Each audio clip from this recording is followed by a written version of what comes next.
Hi guys, it's Kelly Latavola here, and I am back with another video for Neat and Tangled. Today we're going to be using the Rice Paddy stencil, the Lumberjack Love Set, and then the beavers. I'm also using the die for that as well.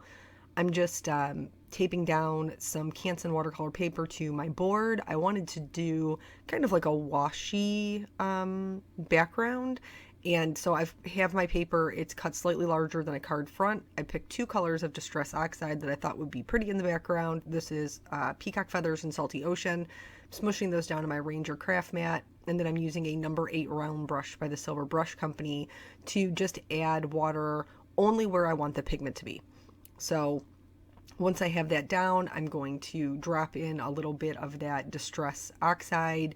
You can use Distress ink for this, or, I mean, you can even scribble down markers on your craft mat. I just prefer the way that the Distress inks or / oxides move with water.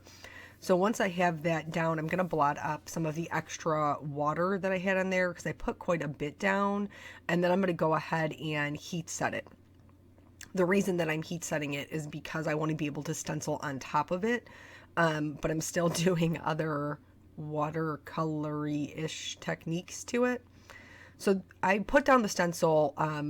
This is, I guess, the backwards from the way I would normally do it. I would normally put the bigger part up at the top, but because of the way the card is going to go, my focal point's going to be in that bottom right hand corner.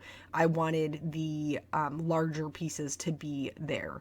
So I'm just, now, like I said, it's completely dry. I'm going back in with an ink blender and the same Distress Oxide colors and laying that down just so I'll be able to get the pattern on top, but I'll still have that really kind of pretty watercolor look in the background. So I did the Salty Ocean first and then went in with the Peacock Feathers. I'm going to go ahead and remove that. And you can see, you still have the very clean look of the stencil. I wanted to break that up just a little bit, so I am flicking on some clean, clear water. I kind of alternated between a number 2 and a number 8 round brush. The number 8 gives bigger droplets. So I'm going to blot that up and just pick up some of that color. And then I did want some areas that would be like darker little splatters. So I'm using the number 2 to go ahead and put those down in both colors. I'm going to dry those again. Lots of watering and then drying and watering and then drying. And then after this is dry, I'm sure if you watch my videos, you know what's coming next. I'm going to put down some Perfect Pearls and just do some splatters of that to add some shine to the background. I don't know. I just like the way it looks. I don't know. It's probably been like a year since I've been doing this to pretty much every background that I make, and I cannot stop myself because I still like it. So I apologize. My camera, it could have been user error, let's be honest. But I may not have turned it on. I used Intense Black ink from Simon Says Stamp and my Misty to stamp out my images. And then I'm going to go ahead and start Copic coloring them. I'm starting with my C's because they're going to be used to color white, and that's the lightest color I have. I didn't want to risk picking up some of the darker browns once I start coloring the actual beaver. So basically for this one, I'm just adding very minimal shading kind of around his little tushy, the little mouse tushy, where he's being hugged, and then where his arms are coming out from the side of his head. I'm also going to color her teeth. I'm not going to leave her teeth gray, don't worry. Right now they'll look a little bit dark, but by the time all the color gets added, they'll look white again.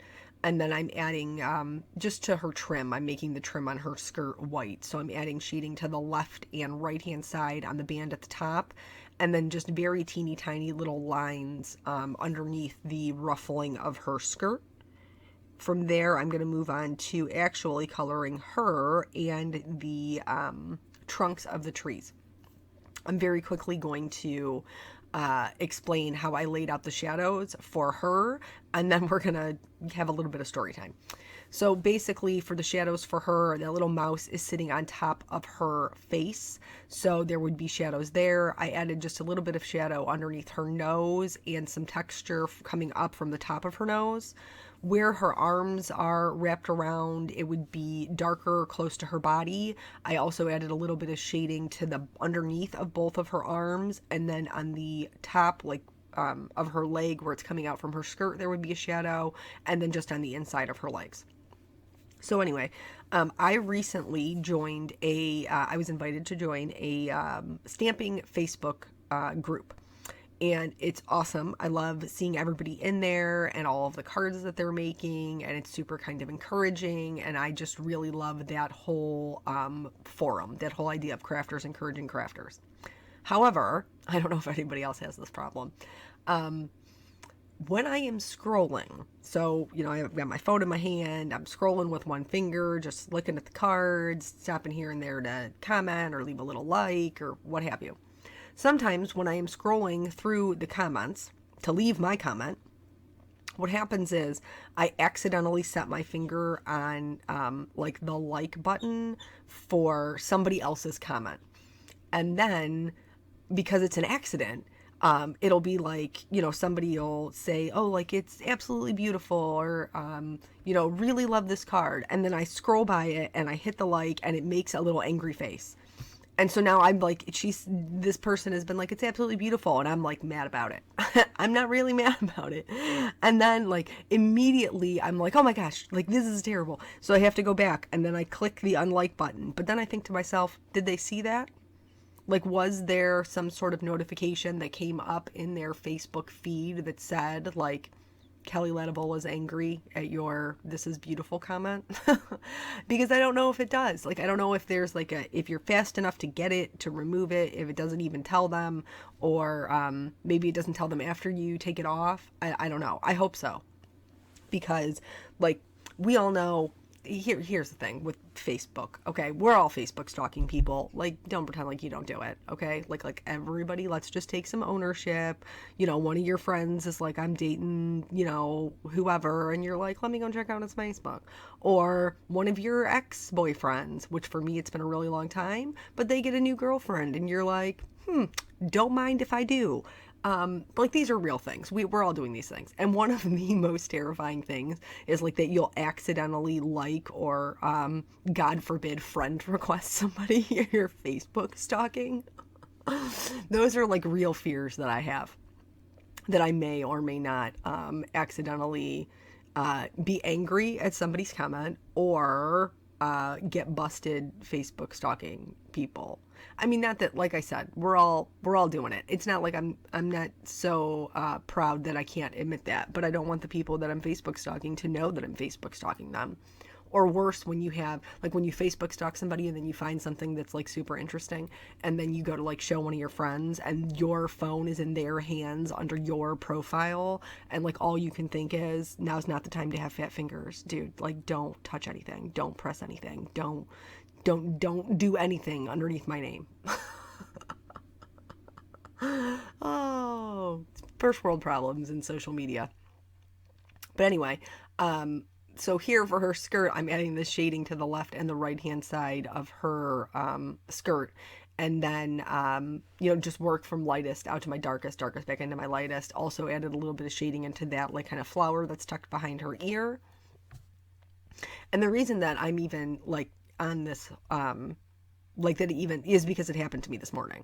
Like this morning when I was getting up and I was going through and I made an angry face at somebody's comment, which, I mean, there's probably just people, if they can see that, there's probably people out there who are like, oh my gosh, that Kelly Ledible is the meanest person ever. I made this really nice comment on somebody's card and she was angry about it. I'm not angry about it, guys. I'm not.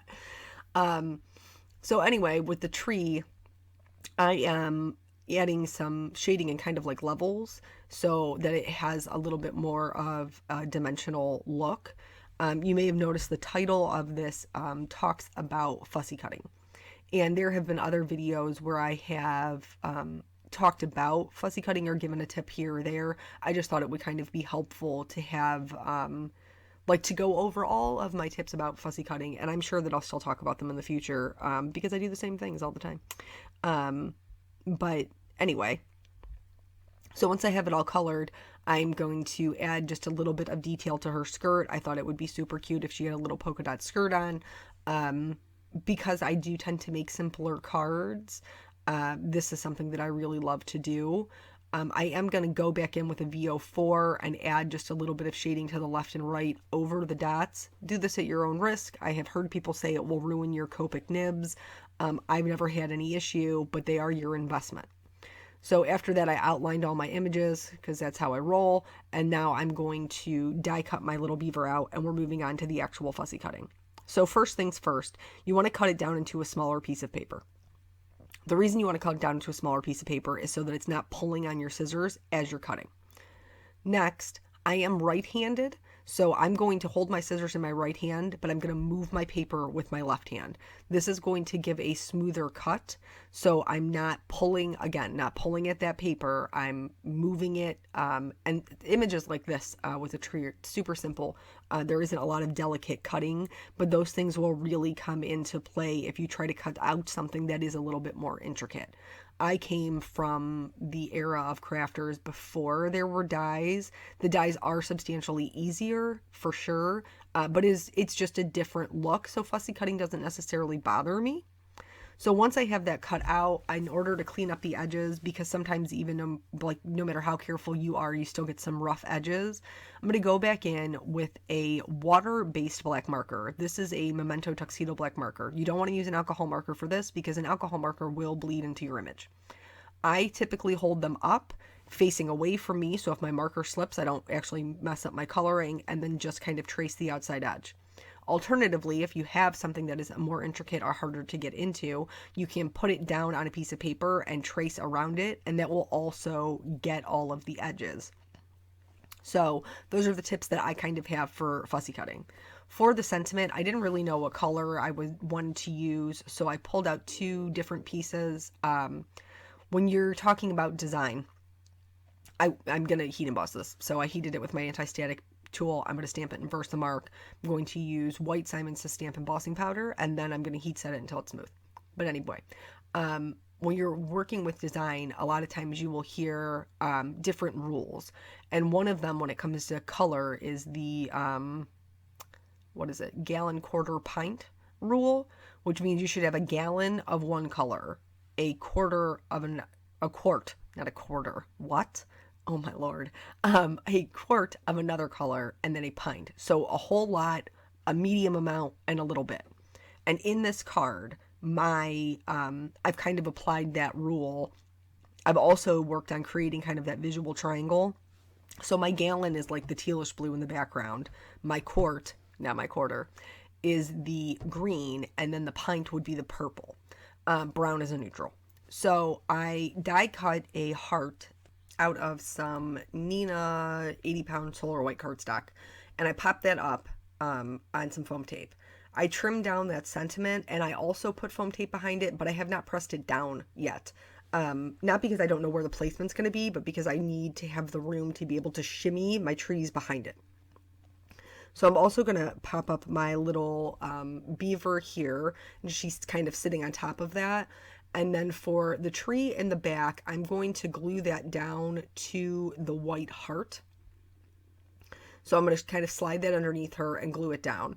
I realized after it was down that the tip of the tree is kind of hanging out. So I'm just going to take a very small piece of foam tape to stabilize that end of it. Don't worry, that's not going to be the last time we do it because, I clearly have no idea what I'm doing when it comes to constructing a card.